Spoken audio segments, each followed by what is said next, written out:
Gang த கான்கரர்ல நடிச்ச Jonathan majors மேல இப்போ வந்துட்டு ஒரு பயங்கரமான இஷ்யூ நடந்திருக்குங்க. இந்த இஷ்யூவால என்ன ஆச்சுன்னா, இவரை மார்வல்ல இருந்தே ஃபயர் பண்ணிட்டாங்க. என்ன விஷயம் நான் சின்னதா சொல்றேன். என்னன்னா, இவர் வந்துட்டு ஒரு எக்ஸ் கேர்ள் ஃப்ரெண்டோட ஒரு பார்ட்டிக்கு போயிருக்காரு.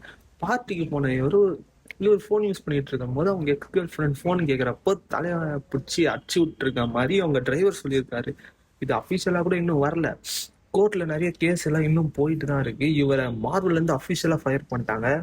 ஆண்ட்மேன் அப்புறமா லோக்கில வந்து இப்போ ரீசெண்டான சீரீஸ்ல இவருக்கு பயங்கரமான லீடு கொடுத்து அவெஞ்சர் சீக்ரெட் வார்ல இவருக்கு ஒரு மெயின் ரோல் கொடுக்குற மாதிரி இருந்தாங்க. எனக்கு தெரிஞ்சு இப்போ இந்த படம் டிராப் அவுட் ஆகிறதுக்கு நிறைய வாய்ப்பு இருக்கு. இல்ல வேற கேஸ்ட் பண்ணி இது பண்ண இவரை திருப்பி மார்வல் அலோவ் பண்ண மாட்டாங்க. ஏற்கனவே ஜானி டெப்புக்கு இந்த மாதிரி நடந்தது. ஆனா இந்த வாட்டி முழுக்க முழுக்க இவர் மேல தப்பு இருக்கிறதா மொத்த மீடியா கவர் பண்ணிட்டு இருக்காங்க. Let's see what is going to happen and I'll see you in another video.